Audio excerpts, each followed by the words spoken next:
If you've been struggling with the concept of self-love, take a walk with me. People keep asking, how do I and why do I know the things that I know? And I can tell you it's a combination of education, self-education, and life experience. But the biggest influence on my content comes from my time in law enforcement, where I got the opportunity to serve in a couple different capacities to include crime scene. And I do share more about all of this on the Blueprint podcast. And that podcast is a testament to my own journey of self discovery and self love. Even the process of building out that podcast has seemed to be divinely guided. I'm just some dude from nowhere, Illinois, yet every time I ask someone to be on the podcast, most of the time they say yes. And these same guests are the people that wrote the books that I turn to for self education. But before we get too far ahead here, it's been the notes that people have left behind that influenced me the most. You see, it was in my time in law enforcement that I was given the gift of increased self awareness. And when you have an ADHD brain, you tend to seek out patterns to make sense of everything. Things like common words and phrases: fear, anger, uncertainty, insecurity, contempt, resentment, addiction, codependency.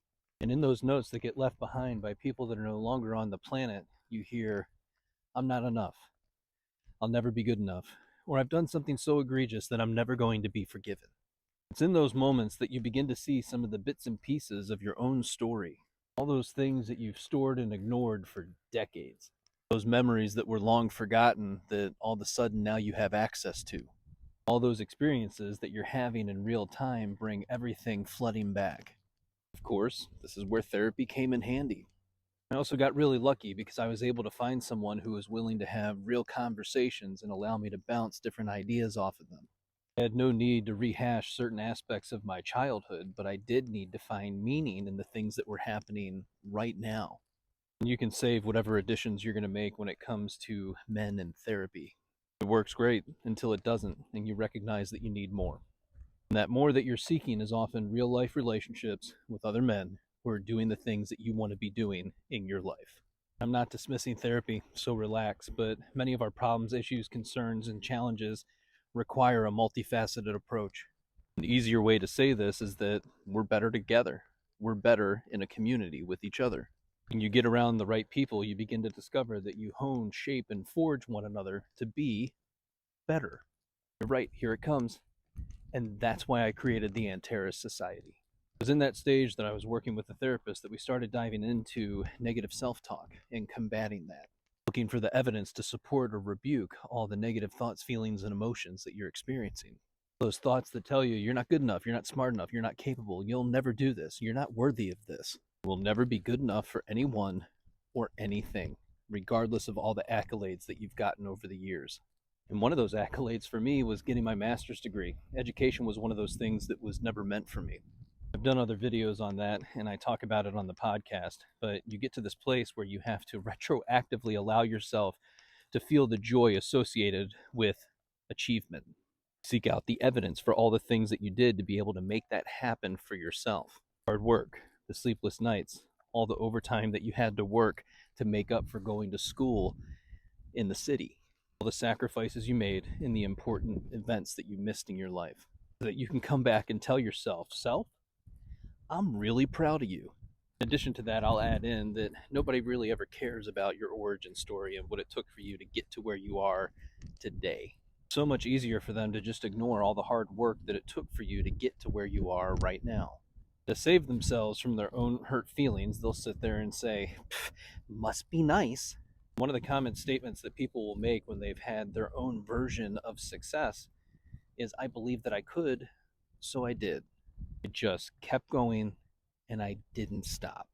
And when you identify your not enoughness, you begin to find books like How to Do the Work by Dr. Nicola Pura, The Way of the Superior Man by David Dita, Breaking the Habit of Being Yourself by Dr. Joe Dispenza, countless others that inspire you to go on your own journey of self-discovery, self-acceptance, and ultimately, self-love.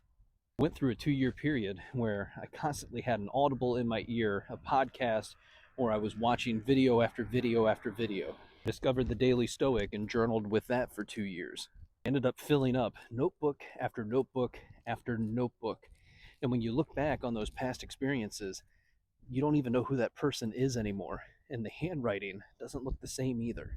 You get to this place in your journey where you stop telling yourself that you're broken or that you need to be fixed. Stop asking yourself, what's wrong with me?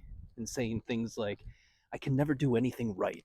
You begin to accept that you're already worthy, whole, and complete. Stop trying to be all the things that you think people want you to be. You allow yourself to step into your own frame and your integrity. You even discover you have this little thing called boundaries for yourself and others. Realize it's not your job to feel what everybody else is feeling. That when you're with someone or you walk into a room and somebody's having a bad day, that you don't have to have a bad day with them. You can simply say a prayer for them. I hope you're happy, healthy, wealthy, and well. You can extend empathy, compassion, and a helping hand if they want it. For the first time in your life, you're finding out that it's not your job to fix or change other people, or for you to manage their elevated emotions. You can lend that helping hand without losing your sense of self in that process. And I know a lot of you didn't finish the video before commenting, but you end up going full circle where you begin to realize that you let go and let God. As you begin to read the Bible, maybe for the first time, you find yourself once again with notebook after notebook after notebook,